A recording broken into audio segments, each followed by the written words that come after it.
সুন্দরবন ইলিশ উৎসবে যাবো বলে আমরা সবাই সকাল সকাল বেরিয়ে পড়েছি। চলুন সবাই মিলে ঘুরে আসি। ফেরিঘাটে গিয়ে নৌকা করে নদী পার হয়ে মালঞ্চে গিয়ে ওখান থেকে গাড়ি করে সোজা সোনাখালী ঘাট। ইনি হলেন উজ্জ্বল দা, যিনি আমাদের সুন্দরবন নিয়ে যাচ্ছেন। অঞ্জলি ট্রাভেলস মানে জলপথে চোখ বন্ধ করে যাদেরকে মানুষ ভরসা করে। এখানে প্রচুর পর্যটকরা আসেন, তাই প্রচুর বোটের সমাগম, বিশেষ করে এখন ইলিশের উৎসব চলছে। আমরা দেরি না করে তাড়াতাড়ি বোটে উঠলাম, কিন্তু পাশের বোট থেকে আমার প্রিয় ফলোয়াররা আমাকে দেখে উৎসাহ দিল। আবার কেউ কেউ কিছু মুহূর্তকে তাদের মোবাইলে বন্দি করে রাখলেন। ভীষণ ভালো লাগে। আমি মনে করি এগুলো আমার সৌভাগ্য। বোটে উঠতেই ওয়েলকাম ড্রিঙ্কস এবং গোলাপ দিয়ে আমাদের সম্বর্ধনা জানানোর পর ব্রেকফাস্ট টেবিলে বসিয়ে দিলেন। একেবারে মনটা মুগ্ধ হয়ে গেল যখন মাটির থালায় করে লুচি, আলুর দম আর মিষ্টি রসের রসগোল্লা নিয়ে এলো। তারপর এই দাদা বললেন সুন্দরবন রয়্যাল বেঙ্গল টাইগারের সামনে সবাইকে কিভাবে সচেতন থাকতে হবে। ইনি হলেন আজকের পাইলট, যারা জীবনের ঝুঁকি নিয়ে প্রতি মুহূর্তে মানুষকে জঙ্গলের মাঝে নিয়ে যান।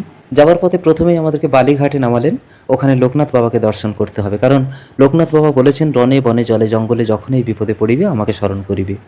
বাবাকে প্রণাম করে আসার পথে এক বাউল শিল্পী আমাকে ধরে বলল, আমি তোমার বড় ফ্যান, আমি তোমাকে একটা গান শোনাতে চাই। মিলন হবে সুন্দর মাটির মিষ্টি গান শোনার পর আবার নিজেকে জলে ভাসিয়ে দিলাম। তারপর জলে ভাসতে ভাসতে দুপুরে লাঞ্চ করলাম পাবদা মাছের ঝাল আর সর্ষে ইলিশ। যেহেতু আমরা ইলিশের উৎসবে এসেছি, তাই ইলিশ অবশ্যই থাকবে। আমাদের মধ্যে সব থেকে ছোট আহানা, কিন্তু আমার স্ত্রীর তার থেকেও বেশি বাহানা। আমার স্ত্রী ইলিশ খেতে ভীষণ ভালোবাসে। ও বলেছিল তোমার ইলিশটা আমাকে দিয়ে দেবে, আমি দেইনি, তাই আমার উপরে রাগ করেছে।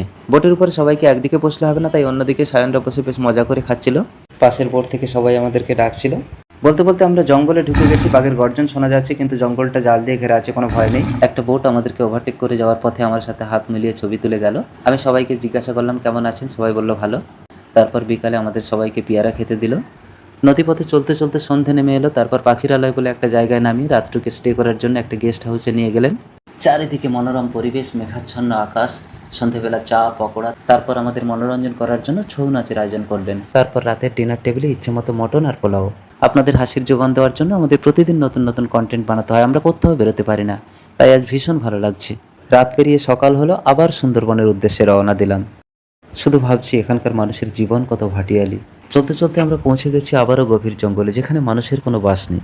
জঙ্গলে গিয়ে কখনোই এভাবে আনমনে ছবি তোলাটা উচিত নয়, যখন তখন বাঘ ঝাঁপিয়ে পড়তে পারে। আমরা কিন্তু দূর থেকে বাঘের গর্জন শুনতে পাচ্ছি, তাই এখানে বেশিক্ষণ থাকাটা আর ঠিক হবে না। তারপর বোটের উপরে গিয়ে আমি আর স্নেহা একটা ডান্স করলাম। ওয়াও, কি সুন্দর একটা মৃগ! আমার বন্ধুরা খেলা করছে। তারপর আবার গেস্ট হাউসে ফিরে এলাম। সন্ধ্যাবেলা বাউল গান শুনে রাতে খাওয়া দাওয়া করে সকালে বেরোলাম। অজস্র অগণিত মানুষের ভিড়। দূর থেকে একটা স্টিমার যাচ্ছিল, কিন্তু দুঃখের বিষয় একজন হঠাৎ করে নদীতে পড়ে গেল।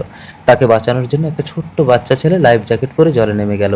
পরে জানা গেল লোকটা নাকি কুমির ধরতে জলে নেমেছে। আজ দুপুরে নাকি কুমিরের মাংস দিয়ে খেতে দেবে। কুমির তো পায়নি, তাই বাঘের মাংসের বিরিয়ানি করেছে।